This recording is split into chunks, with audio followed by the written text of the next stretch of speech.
മാളയിൽ മദ്യലഹരിയിൽ police ഉദ്യോഗസ്ഥനോടിച്ച car അമിതവേഗത്തിൽ പാഞ്ഞ് കീഴ്മേൽ മറിഞ്ഞു. ചാലക്കുടി ഹൈവേ പോലീസിലെ ഡ്രൈവറായ അനുരാജാണ് അപകടമുണ്ടാക്കിയത്. സംഭവത്തിൽ മാള പോലീസ് അനുരാജിനെതിരെ കേസെടുത്തു. അപകടത്തിന്റെ CCTV ദൃശ്യങ്ങൾ പുറത്തുവന്നു. ഞായറാഴ്ച രാത്രിയായിരുന്നു സംഭവം. മദ്യലഹരിയിൽ അനുരാജ് കാറുമായി അമിതവേഗത്തിൽ ഓടിച്ചു പോകുകയായിരുന്നു. ഇതിനിടെ കാർ സ്കൂട്ടറിലും മറ്റൊരു കാറിലും ഇടിച്ചു. ഇതിനുശേഷവും ഇയാൾ കാർ നിർത്താൻ തയ്യാറായില്ല. പിന്നാലെ മേലഡൂരിൽ വെച്ച് കാർ പോസ്റ്റിലിടിച്ച് തല കീഴായി മറിയുകയായിരുന്നു.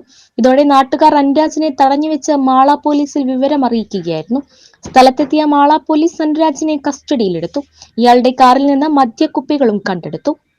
അനുരാജിനെ ചാലക്കുടി താലൂക്ക് ആശുപത്രിയിൽ എത്തിച്ച് നടത്തിയ വൈദ്യപരിശോധനയിൽ മദ്യപിച്ചിരുന്നതായി കണ്ടെത്തി. ഇതോടെ മാള പോലീസ് അനുരാജിനെതിരെ മദ്യപിച്ച് വാഹനമോടിച്ച് അപകടമുണ്ടാക്കിയതിന് കേസെടുത്തു. അപകടത്തിൽ സ്കൂട്ടർ യാത്രികന് പരിക്കേറ്റിരുന്നു.